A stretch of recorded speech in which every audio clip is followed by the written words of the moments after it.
अगर तुम किसी लड़की के पीछे भागते हो, वो तुम्हें कभी नहीं चाहेगी, और अगर तुम नहीं भागते तब भी वो तुम्हें नहीं चाहेगी, क्योंकि असली दुनिया में लड़कियां कभी किसी मर्द के पीछे अपने आप नहीं दौड़ती, लेकिन जैसे ही तुम दौड़ते हो वो ठंडी पड़ जाती है।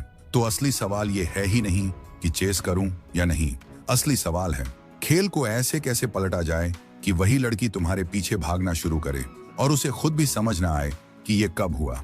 यही इस वीडियो का असली गेम है, वो मनोविज्ञान जो आज तक किसी ने तुम्हें नहीं बताया। तुम्हें बचपन से ये लाइन सुनाई गई होगी, औरतों के पीछे मत भागो, उन्हें तुम्हारे पीछे भागने दो। लेकिन जैसे ही तुम असली दुनिया में उतरे, तुमने देखा कि हकीकत इससे बिल्कुल उलट ही है। औरतें शायद ही कभी किसी मर्द के पीछे भागती हैं। अगर तुम पहल नहीं करते कुछ नहीं होता, और जैसे ही तुम पहल करते हो वो दिलचस्पी खो देती है। तो सच क्या है? असल में पीछा करने के दो तरीके होते हैं, एक दिमाग से और एक दिल से। और अगर इसे नहीं समझा तो तुम दो ही चीज बनोगे, या तो इग्नोर किए गए या इस्तेमाल किए गए। आज मैं तुम्हें वो छुपी मनोविज्ञान बताऊंगा जो हंटर बनाम चेसर के पूरे खेल को कंट्रोल करती है, और क्यों लड़की को तुम्हारे पीछे भागाने का सिर्फ एक तरीका है, तुम्हें खुद हंटर बनना पड़ेगा। ये गेम चालाकी नहीं है, ये गेम समझ है, और सिर्फ वही मर्द जीतते हैं जो समझते हैं कि असली पावर कहाँ है। अगर तुम यहाँ नए हो, चैनल सब्सक्राइब कर दो, लेकिन उससे भी ज्यादा ये वीडियो आखिर तक देखो, क्योंकि आगे की बातें तुम्हारा पूरा नजरिया उलटने वाली है। एक कहानी जो तुम्हारा दिमाग हिला देगी। कुछ साल पहले मैं एक आदमी से मिला, वो 3 बड़े रेस्टोरेंट्स का मालिक। उसके आसपास औरतों की भीड़ रहती थी, कॉल्स, मैसेजेस, इनवाइट्स, हर तरफ सिर्फ वही। मैंने सोचा ये आदमी जरूर गेम जानता है, लेकिन असलियत कुछ और ही निकली, और कड़वी थी। उन औरतों में से एक भी उसे उसके लिए नहीं चाहती थी। वे उसके पीछे थीं, लेकिन उसकी शख्सियत के लिए नहीं, उसके पैसे के लिए। यही है लॉजिकल परस्यूट। जब लड़की भावनाओं से नहीं, कैलकुलेशन से तुम्हारे पीछे आती है, उसे फायदा दिखता है, पैसा, स्टेटस, कनेक्शंस। उसका दिमाग कैलकुलेट करता है, इस आदमी के साथ रहूंगी तो मेरी लाइफ आसान होगी। चलो ठीक है, ये चल भी सकता है अगर तुम्हारे पास करोड़ों पड़े हों, लेकिन लॉजिकल परस्यूट की असली समस्या घातक है। एक रात कुछ ड्रिंक्स के बाद उसने मुझसे कहा, भाई मैं खुद को पैरों वाला ATM लगता हूँ, जहाँ पैसा खत्म वहाँ प्यार खत्म। और वो सच कह रहा था। वे औरतें उसके साथ थीं, लेकिन एक पैर हमेशा दरवाजे पर। जैसे ही कोई और आदमी उन्हें महसूस करा दे, वे तुरंत निकलने को तैयार। यही लॉजिकल परस्यूट का श्राप है। इसे बनाए रखना मुश्किल है, और इससे तुम्हें वो नहीं मिलता जो हर मर्द चाहता है, एक ऐसी औरत जो उसे उसके लिए चाहे। अब यहाँ से खेल बदलता है, क्योंकि पीछा करने का एक और तरीका है जो हर मर्द सीख सकता है, चाहे उसके पास पैसा ना हो, स्टेटस ना हो, या फिल्म स्टार वाला चेहरा ना हो। इसे कहते हैं इमोशनल परस्यूट, और ये पूरी इंसानी रिलेशनशिप्स की सबसे ताकतवर ताकत है। जब कोई लड़की तुम्हारे पीछे भावनात्मक रूप से लगती है, ये उसका चुनाव नहीं होता, ये उसकी बायोलॉजी होती है। वो खुद को रोक नहीं पाती, तुम उसकी आदत बन जाते हो, एक ऐसा नशा जिसे उसका नर्वस सिस्टम रोज चाहता है। उसे चैन नहीं मिलता जब तक तुमसे बात ना हो जाए। वो तुमसे इसलिए नहीं जुड़ती क्योंकि दिमाग कहता है, वो इसलिए जुड़ती है क्योंकि दिल मजबूर होता है। और सुनो, ऐसी फीलिंग्स होती नहीं, बनाई जाती हैं, ये पैदा की जाती हैं, ये सेटअप किया जाता है, और ये तुम सीख सकते हो। अब इसे समझने के लिए एक उदाहरण सुनो जो तुम्हारा पूरा नजरिया बदल देगा। सिगरेट वाला उदाहरण जो पूरी मनोविज्ञान खोल देता है। मान लो एक दोस्त तुम्हें एक दिन सिगरेट देता है, ले ट्राई कर। तुम पीते हो, तुम्हें ठीक लगता है। कुछ दिन बाद वो एक और देता है, धीरे धीरे तुम्हें इसकी आदत होने लगती है। कुछ हफ्तों बाद तुम उसे ढूंढने लगते हो, भाई एक और है क्या? और एक दिन वही दोस्त कहता है, लेकिन अब इसकी कीमत देनी पड़ेगी। क्या हुआ यहाँ? पहले वो दे रहा था, फिर तुम मांगने लगे, और आखिर में तुम खुद इसके लिए पैसा देने को तैयार हो गए। रिलेशनशिप्स भी ऐसे ही चलते हैं, बस फर्क इतना है कि यहाँ सिगरेट की जगह होती है अटेंशन, इमोशन, कनेक्शन। और जैसा मकैवेली ने कहा था, जिसके हाथ में दूसरे की भावनाएं हों, खेल उसी के हाथ में होता है। शुरुआत में तुम लड़की को थोड़ी सी अटेंशन देते हो, फिर गायब हो जाते हो, फिर वापस आते हो, फिर थोड़ी और अटेंशन देते हो। धीरे धीरे वो इसे क्रेव करने लगती है। तुम्हारी प्रेजेंस उसके लिए एयर बन जाती है, कुछ ऐसा जिसकी उसे रोज जरूरत पड़ती है। ध्यान रखना, ये मैनिपुलेशन नहीं है, ये इंसानी नेचर को समझना है, क्योंकि औरतें चाहती हैं इमोशन, चैलेंज, अनसर्टेनिटी। एक ऐसा आदमी जो उन्हें जिंदा महसूस कराए, ना कि वो जो हर समय उपलब्ध रहकर उन्हें बोर कर दे। मर्दों की सबसे बड़ी गलती ज्यादातर मर्द यही जगह गलती करते हैं। लड़की पसंद आई नहीं कि फौरन बन जाते हैं उसका 24 घंटे वाला हेल्पलाइन बॉय, हर वक्त अवेलेबल, हर वक्त टेक्सटिंग, हर वक्त अटेंशन, हर वक्त हाँ मैडम, जी मैडम, और फिर शॉक्ड हो जाते हैं, पता नहीं क्यों उसने इंटरेस्ट खो दिया। अरे भाई, अगर कोई चीज हमेशा उपलब्ध हो तो उसकी वैल्यू खत्म हो जाती है। जो चीज प्रिडिक्टेबल हो वो बोरिंग बन जाती है, लेकिन जो सही वक्त पर दिखे और फिर गायब हो जाए वो नीड पैदा करती है। और इमोशनल नीड ही असली अट्रैक्शन का ईंधन है। अगर तुम यहां तक पहुंचे हो, ये साफ है कि तुम अपनी लाइफ बदलना चाहते हो, और यही फर्क है तुम्हारे और बाकी लड़कों में। बाकी शैलो एडवाइस पर जीते हैं, तुम असली सच सुनने आए हो। और अगर ये बातें तुम्हारी आंखें खोल रही हैं, तो आगे जो आने वाला है वो तुम कभी मिस नहीं करना चाहोगे। अब जब तुम समझ चुके हो कि भावनात्मक पीछा क्या होता है, अब आती है असली कला, वो तरीका जिससे तुम उसी एडिक्शन को लड़की के अंदर पैदा करते हो।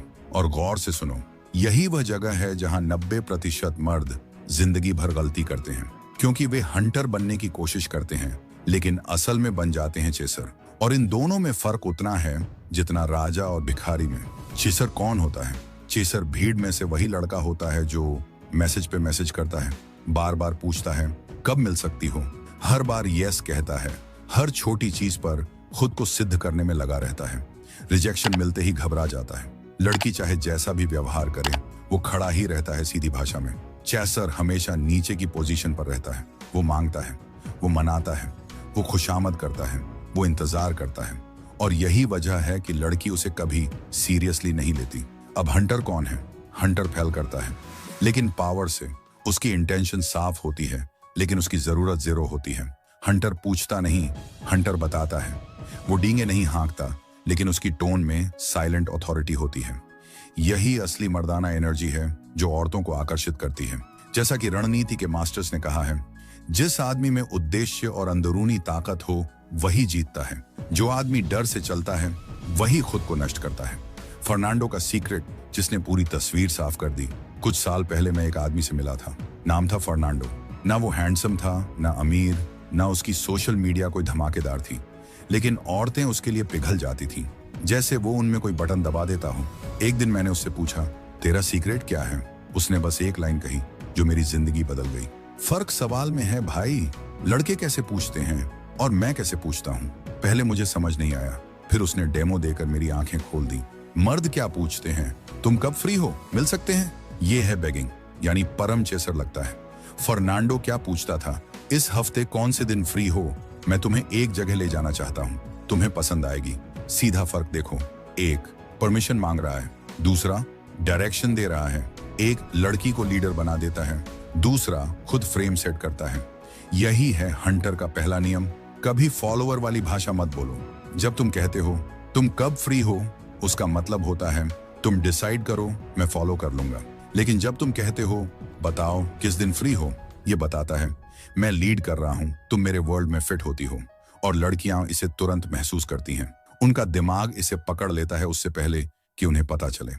अब आता है हंटर का सबसे खतरनाक हथियार, स्कैरसिटी। यहां से गेम सच में शुरू होता है। ज्यादातर मर्द सोचते हैं जितना ज्यादा मैसेज करूंगा उतनी ही उसकी अटेंशन मिलेगी। सच, जितना ज्यादा दोगे उतनी ही कम वैल्यू होगी। लेकिन हंटर का गोल्डन नियम सुनो, शुरुआत में हफ्ते में सिर्फ एक बार संपर्क करो, एक बार, ना ज्यादा ना कम। तुम्हारा दिमाग कहेगा अगर सिर्फ एक बार मैसेज किया तो इंटरेस्ट खो देगी। गलत, वो इंटरेस्ट नहीं खोएगी, वो क्यूरियस हो जाएगी। क्यों? क्योंकि हर दूसरा लड़का उसे रोज 15 मैसेज भेज रहा है और तुम हफ्ते में एक बार। तुम रेयर हो जाते हो और रेयर चीजें हमेशा दिमाग में जगह बनाती हैं। हंटर ऐसे काम करता है, वो दिखता है, प्रभाव डालता है, फिर गायब हो जाता है। ये एक महंगे परफ्यूम जैसा है, अगर कोई ज्यादा लगा ले चुभने लगता है, लेकिन सही जगह सही वक्त तो वो याद रह जाता है। मान लो तुम किसी लड़की से शनिवार को मिले। अब ज्यादातर लड़के यहाँ कुछ ऐसा करते हैं जो पूरा खेल बर्बाद कर देता है। रविवार को सुबह हाय भेज देंगे, फिर शाम को पूछेंगे क्या कर रही हो, फिर अगले दिन एक और मैसेज भेज देंगे और धीरे धीरे वही हालत हो जाती है जो हर बार हुई है। लड़की का इंटरेस्ट नीचे जाता है, तुम्हारी बेचैनी ऊपर। लेकिन तुम ये सब नहीं करोगे क्योंकि तुम हंटर हो और हंटर पहली ही चाल में खुद को रिवील नहीं करता। वो खामोश रहता है। तुम एक पूरा हफ्ता इंतजार करोगे? हाँ, पूरा हफ्ता, क्योंकि प्रिडिक्टेबिलिटी तुम्हारा दुश्मन है। जो आदमी रोज मैसेज करता है वो बाकी लड़कों में मिलकर खो जाता है। जो आदमी वक्त लेकर कदम बढ़ाता है वो लड़की के दिमाग में एक जगह बना लेता है, एक सवाल की तरह, एक मिस्ट्री की तरह। और फिर अगला शनिवार आता है। अब तुम उसे सिर्फ एक मैसेज भेजते हो, लेकिन वो मैसेज बाकी सभी लड़कों के 1000 मैसेज पर भारी पड़ता है। तुम कहते हो, हाय, तुमने कहा था ना कि तुम्हें आर्ट पसंद है। इस फ्राइडे एक शानदार एग्जीबिशन है, 8 बजे चलते हैं। थोड़ा एलिगेंट पहनना, क्योंकि उसके बाद मैं तुम्हें एक खास जगह ले जाने वाला हूँ। ये सिर्फ एक इनवाइट नहीं है, ये एक फ्रेम है। ये एक घोषणा है कि तुम डायरेक्शन लेने वाले आदमी नहीं, डायरेक्शन देने वाले आदमी हो। तुम उससे पूछ नहीं रहे कि तुम क्या चाहती हो, तुमने ऑलरेडी तय कर लिया है कि क्या होना है। और यही मैस्कुलिन सर्टेनिटी औरतों को सबसे ज्यादा खींचती है। अब यहाँ अक्सर लड़की टेस्ट करती है।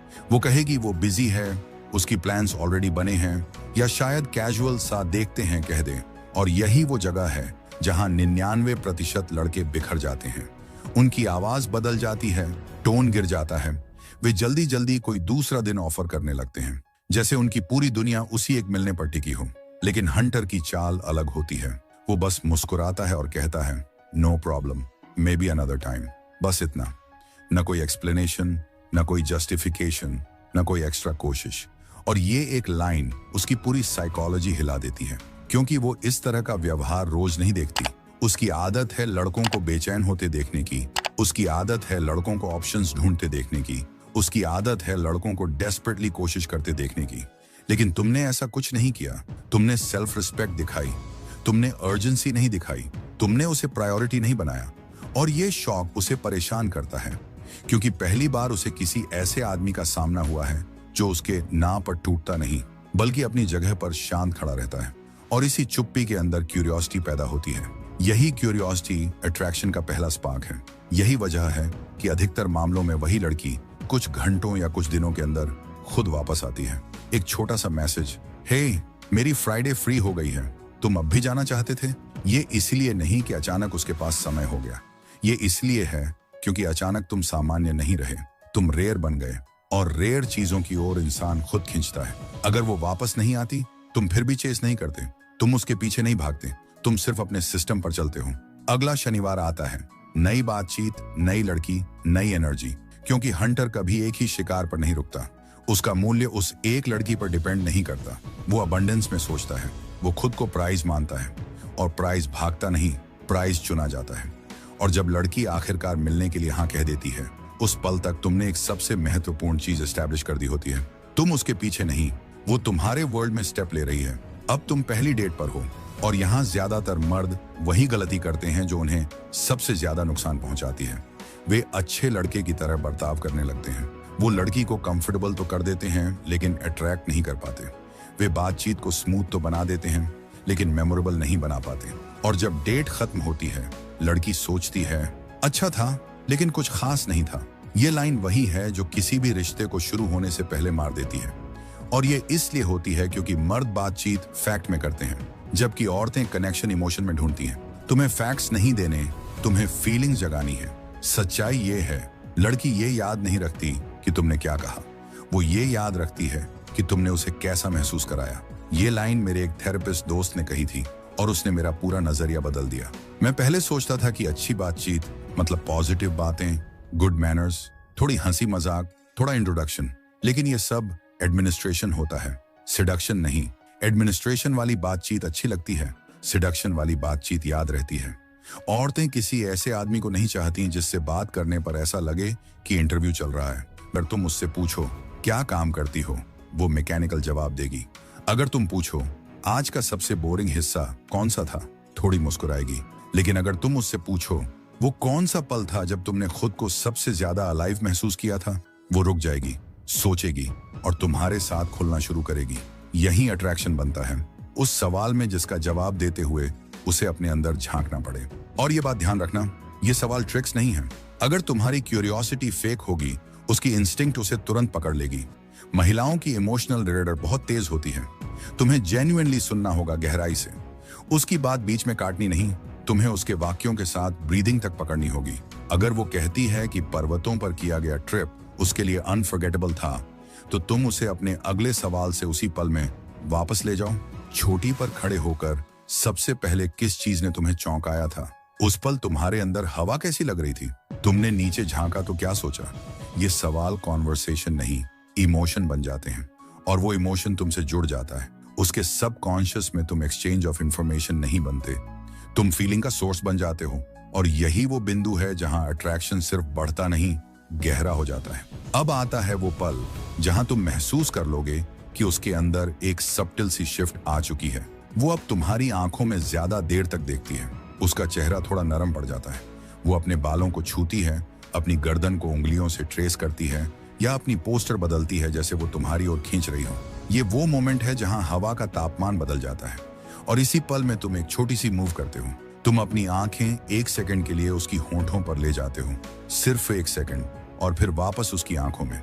अगर वो भी तुम्हारे होंठ देखे, या कम से कम नजरें हटाए बिना स्टेयरिंग जारी रखे, तो ये उसका साइलेंट ग्रीन सिग्नल है। तुम धीरे से, बिना जल्दबाजी के उसके करीब झुकते हो, और अगर वो पीछे नहीं हटती तो तुम उसे किस करते हो, सटल, सॉफ्ट, इंटेंशनल। लेकिन यहाँ असली मास्टर स्ट्रोक आता है, जो शायद ही कोई मर्द जानता हो। तुम डेट वहीं खत्म कर देते हो, यही इसी हाई पॉइंट पर, इसी एग्जैक्ट मोमेंट पर, जब बातचीत सबसे अच्छे फ्लो पर हो, जब दोनों हंस रहे हों, जब वो सबसे ज्यादा खुल चुकी हो, जब केमिस्ट्री अपने पीक पर हो। तुम खड़े होते हो, एक हल्की सी मुस्कान देते हो, और कहते हो, आज की रात कमाल थी। फिर उसके गाल पर एक छोटा सा किस, और तुम चले जाते हो। ये मूव उसके दिमाग में एक जलता हुआ सवाल छोड़ देता है, ये आदमी मेरे साथ इतना अच्छा टाइम बिताकर अचानक चला क्यों गया?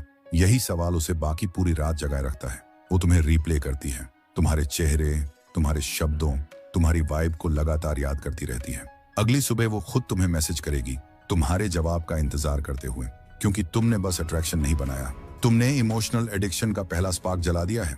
यहीं से लड़की तुम्हारा पीछा शुरू करती है, लेकिन 90% मर्द यहीं हर बार हार जाते हैं, क्योंकि उन्हें समझ ही नहीं आता कि जब लड़की इन्वेस्ट करना शुरू करे तो खेल कैसे संभाला जाता है। अब डेट खत्म हो चुकी है, तुम उसके दिमाग में एक ऐसे सवाल की तरह बैठे हो जिसका जवाब उसे खुद नहीं मिल रहा।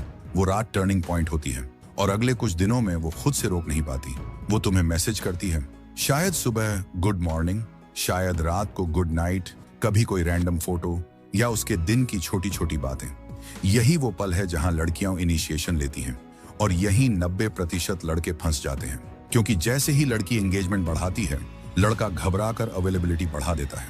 वो हर मैसेज का तुरंत जवाब देता है, हर कॉल उठाता है, हर रिक्वेस्ट स्वीकार कर लेता है, और कुछ ही दिनों में जो लड़की उसे चेस कर रही थी, वो अचानक उसे भाई जैसा ट्रीट करने लगती है। उसे एक्साइटमेंट महसूस नहीं होती, तुम बहुत आसान बन जाते हो, तुम्हारी वैल्यू गिर जाती है, और अट्रैक्शन वहीं मर जाता है जहां उसे ऊपर जाना चाहिए था। लेकिन तुम ये गलती नहीं करोगे। अब ये विरोधाभासी लगेगा, लेकिन ये पूरी साइकोलॉजी की रीढ़ है। जब लड़की तुम्हारी ओर बढ़ना शुरू करे, तुम्हें पूरी तरह अवेलेबल नहीं होना है। ये क्रूअल्टी नहीं है, ये मैनिपुलेशन नहीं है, ये एक सिंपल ट्रूथ है। वैल्यू हमेशा रेयरिटी में होती है। जो चीज मिलती रहे उसकी चाह कम हो जाती है, जो चीज मिलकर गायब हो जाए उसकी चाह बढ़ जाती है। औरतों की साइकोलॉजी भी यही चलाती है। लेकिन ध्यान रखना, ये डिस्टेंस सिर्फ तभी काम करता है जब लड़की पहले से इमोशनली इन्वेस्टेड हो। अगर तुम इसे बहुत जल्दी करोगे, वो समझेगी तुम इंटरेस्टेड नहीं हो और वो चली जाएगी। टाइमिंग ही सब कुछ है। अब सवाल ये है कि तुम्हें कैसे पता चलेगा कि वो सच में इमोशनली हुक्ड हो चुकी है। ये सटल चीजें होती हैं, जैसे वो कॉन्वर्सेशन ज्यादा शुरू करने लगे, तुम्हारी लाइफ में खुद को फिट करने लगे, तुम्हें अपने दिन के बारे में बताने लगे, छोटे छोटे मोमेंट्स शेयर करने लगे। अगर तुम तुरंत रिप्लाई ना करो तो उसके अंदर हल्की जलन या इरिटेशन दिखे, ये वो संकेत होते हैं जो बताते हैं कि इमोशनल इन्वेस्टमेंट शुरू हो चुकी है। और यहीं तुम गेम का नेक्स्ट गियर लगाते हो, सिलेक्टिव अवेलेबिलिटी। तुम गायब नहीं होते, लेकिन तुम प्रेडिक्टेबल भी नहीं रहते। तुम कभी पूरी तरह मौजूद, कभी थोड़े समय के लिए अनअवेलेबल, कभी रिस्पॉन्सेज वार्म, कभी रिस्पॉन्सेज डिलेड। ये पुश एंड पुल नहीं है, ये रिदम है। एक ऐसा फ्लो जिसमें तुम्हारी प्रेजेंस और एब्सेंस दोनों की अपनी पावर होती है, और उसका दिमाग इसी रिदम पर नाचने लगता है। वो जितना तुम्हें समझने की कोशिश करेगी, उतना ही वो उलझेगी, और जितना वो उलझेगी, उतना ही वो इन्वेस्ट करेगी। इसी को कहते हैं साइकोलॉजिकल ग्रेविटी। तुम खींचते नहीं हो, वो खुद खींचती है।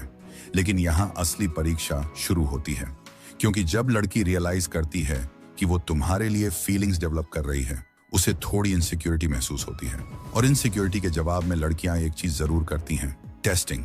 वो थोड़े ठंडे मैसेजेस भेजेंगी, कभी देर से रिप्लाई करेंगी, कभी अचानक प्लान कैंसिल कर देंगी, कभी डिस्टेंस दिखाकर देखना चाहेंगी कि क्या तुम पैनिक होते हो।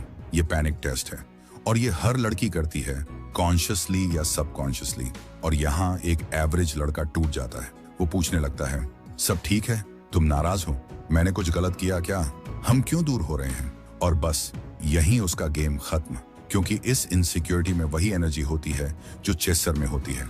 लेकिन हंटर रिएक्ट नहीं करता, वो चेस नहीं करता, वो रीजंस नहीं पूछता, वो उसको मनाने की कोशिश नहीं करता। वो बस अपनी लाइफ में ग्राउंडेड रहता है, अपने काम में, अपनी प्रायोरिटीज में, अपने गोल्स में। अगर वो वापस आती है, अच्छा है। अगर नहीं आती, और भी अच्छा है, क्योंकि हंटर स्कैरसिटी नहीं, अबंडेंस में जीता है। और सच कहा जाए, ज्यादातर लड़कियां वापस आती हैं, लेकिन इस बार एक नए सम्मान के साथ, एक नई चाह के साथ, एक नई इंटेंसिटी के साथ, क्योंकि उसने एक ऐसी चीज देखी है जो उसे शायद ही किसी मर्द में दिखती है। तुम उसके अटेंशन पर निर्भर नहीं हो। अब तुम उस मुकाम पर पहुंच चुके हो जहां लड़की तुम्हारे लिए इन्वेस्ट कर रही है, वो कोशिश कर रही है, वो कांटेक्ट रख रही है, वो तुम्हें महसूस करवा रही है कि उसके दिमाग में तुम्हारी एक अलग जगह बन चुकी है। लेकिन यही वो जगह है जहां असली मर्द और एवरेज लड़के अलग हो जाते हैं, क्योंकि अट्रैक्शन बनाना कला है, लेकिन उसे बनाए रखना ये एक डिसिप्लिन है। और ज्यादातर लड़के इसी जगह अपनी पूरी मेहनत बर्बाद कर देते हैं। शुरुआत में वो हंटर की तरह बिहेव करते हैं, बैलेंस्ड, कंपोज्ड, रेयर। लेकिन जैसे ही लड़की इन्वेस्टमेंट दिखाती है, लड़का कंट्रोल खो देता है। वो वही बन जाता है जिसे लड़की खुद कभी नहीं चाहेगी। Over available, over attached, predictable. और प्रिडिक्टेबिलिटी अट्रैक्शन की मौत है। रिश्ता तभी मरता है जब पुरुष अपनी खुद की दुनिया छोड़कर लड़की की दुनिया में खुद को खो देता है। लेकिन तुम ऐसा नहीं करोगे। एक स्वस्थ, पावरफुल रिलेशनशिप में पुरुष वो होता है जिसकी जिंदगी एक दिशा में चल रही होती है और लड़की उसकी दुनिया में शामिल होती है, न कि उसके वर्ल्ड को रिप्लेस करती है। ये ईगो नहीं, ये नेचर है। औरतें उस पुरुष की ओर खींचती हैं जिसकी लाइफ में मूवमेंट हो, पर्पस हो, प्रायोरिटीज हो, और उस पर्पस में वो लड़की एक ब्यूटीफुल हिस्सा हो, लेकिन पूरा उद्देश्य नहीं। अगर लड़की तुम्हारी प्रायोरिटी बन जाए तो तुम हर बार हारोगे, लेकिन अगर लड़की तुम्हारी जिंदगी की जर्नी का हिस्सा बने और तुम अपनी डायरेक्शन बनाए रखो, तो अट्रैक्शन कभी खत्म नहीं होता। असली रिश्ते ऐसे ही चलते हैं। पुरुष अपनी डायरेक्शन रखता है, महिला उस डायरेक्शन में फ्लो करती है। वो सिक्योरिटी, स्टेबिलिटी और इमोशनल सर्टेनिटी चाहती है, लेकिन वो ये तभी महसूस करती है जब पुरुष ग्राउंडेड रहता है। अब एक बात जो रेयरली कोई बताता है, लड़की तब तक तुम्हारे प्रति अट्रैक्टेड रहती है जब तक उसे ये महसूस होता रहे कि तुम्हारा अटेंशन वैल्यूबल है। अगर तुम हर वक्त अवेलेबल हो जाओ तो तुम्हारी वैल्यू गिरती है, लेकिन अगर तुम्हारा अटेंशन एक रिवॉर्ड की तरह हो, कुछ ऐसा जो उसे अर्न करना पड़े, तो वो नेचुरली इन्वेस्टेड रहती है। ये कंट्रोल नहीं, ये आदमी की सेल्फ रिस्पेक्ट और बाउंड्रीज हैं। और बाउंड्रीज ही वो चीज है जिसे औरतें सबसे ज्यादा एडमायर करती हैं, क्योंकि बाउंड्रीज सिर्फ एक नियम नहीं होते, ये सिग्नल होते हैं कि तुम खुद की वैल्यू जानते हो। तुम्हारी लाइफ सिर्फ उसके इर्द गिर्द नहीं घूमती, तुम्हारी लाइफ का एक मिशन है, एक दिशा है, एक उद्देश्य है, और यही बात उसके अंदर अट्रैक्शन को जिंदा रखती है सालों साल, क्योंकि वो उसी ऊर्जा के लिए तुम्हारी ओर खींची थी। अब एक चीज और समझो, रिलेशनशिप में पावर का मतलब डोमिनेशन नहीं होता। पावर का मतलब है इमोशनल स्थायित्व, और इमोशनल स्टेबिलिटी का मतलब है तुम रिएक्शन से नहीं, स्टैंडर्ड से ऑपरेट करते हो। वो टेस्ट करेगी, हाँ करेगी। कभी मूड स्विंग्स, कभी साइलेंस, कभी इरिटेशन, कभी कंफ्यूजन, ये सब नेचुरल है। लेकिन हंटर इन सब पर रिस्पॉन्ड नहीं करता, वो रिएक्ट नहीं करता, वो खुद को जस्टिफाई नहीं करता, वो ग्राउंडेड रहता है, उसकी एनर्जी स्थिर रहती है। और यही स्टेबिलिटी लड़की के अंदर रिस्पेक्ट को गहराई देती है, और रिस्पेक्ट अट्रैक्शन को जिंदा रखता है। औरत किसी ऐसे आदमी के साथ रहना चाहती है जिसे वो एडमायर करे, ना कि कंट्रोल कर सके। जैसे जैसे वो तुम्हें एडमायर करती है, वो खुद रिलेशन की एनर्जी बढ़ाती है, वो इन्वेस्ट करती है, वो डीपन करती है, वो ग्रो करती है। और यही वो स्टेज है जहां चेस पूरी तरह उलट जाता है। लड़की चेस करती है क्योंकि उसे अंदर से महसूस होता है कि ये आदमी रेयर है, स्ट्रांग है, स्टेबल है, और इस आदमी को पाना एक प्रिविलेज है। और जब तुम इस स्टेज पर पहुंच जाते हो तो तुमने सिर्फ अट्रैक्शन नहीं बनाया होता, तुमने एक ऐसा डायनेमिक एस्टैब्लिश कर दिया होता है जिसमें लड़की तुम्हें खोने के डर से अपनी पूरी एनर्जी संबंध में लगाती है और तब संबंध का कोई भी हिस्सा एक तरफा नहीं रहता। ये दो लोगों का पावरफुल एक्सचेंज बन जाता है जहां दोनों इन्वेस्ट करते हैं लेकिन आधार तुम्हारी स्टेबिलिटी होती है। अब तुम इस पूरे गेम को शुरू से लेकर आखिर तक समझ चुके हो। चेसिंग क्या होती है, हंटिंग कैसे काम करती है, भावनाएं कैसे पैदा होती हैं और एक रिश्ता लंबे समय तक जिंदा कैसे रहता है। सारी तस्वीर अब तुम्हारे सामने साफ है। जब तुम इमोशनल स्टेबिलिटी रखते हो, जब तुम अपनी डायरेक्शन बनाए रखते हो, जब तुम खुद को अपने मिशन पर रखकर रिलेशनशिप को अपनी लाइफ का हिस्सा बनाते हो, तब अट्रैक्शन सिर्फ शुरू नहीं होता, वो गहराता है। यही इमोशनल परस्यूट है। यही वो गेम है जिसे ज्यादातर लोग समझ ही नहीं पाते और जिन्हें समझ आता है उनकी पूरी डेटिंग लाइफ बदल जाती है। अब तुम्हारी बारी है। अगर इस वीडियो ने तुम्हारी आंखें खोली हैं, अगर इसने तुम्हें एक नया लेंस दिया है और अगर तुम्हें लगता है कि ये बात हर मर्द को सुननी चाहिए, तो नीचे कमेंट में एक बात जरूर लिखना, मैं खुद को चुनता हूँ। ये एक वाक्य नहीं, तुम्हारा नया मानक है, तुम्हारी नई दिशा है, तुम्हारा अपने आप को दिया हुआ वादा है कि अब तुम डेस्परेशन से नहीं, डायरेक्शन से जियोगे। और अगर तुम इस तरह की हिडन साइकोलॉजी, मेल पावर और रिलेशनशिप मास्टरी सीखना चाहते हो, तो इस चैनल को सब्सक्राइब जरूर कर देना, क्योंकि आगे जो आने वाला है वो सिर्फ डेटिंग के लिए नहीं, तुम्हारी पूरी मैस्कुलिन आइडेंटिटी के लिए गेम चेंजिंग होगा।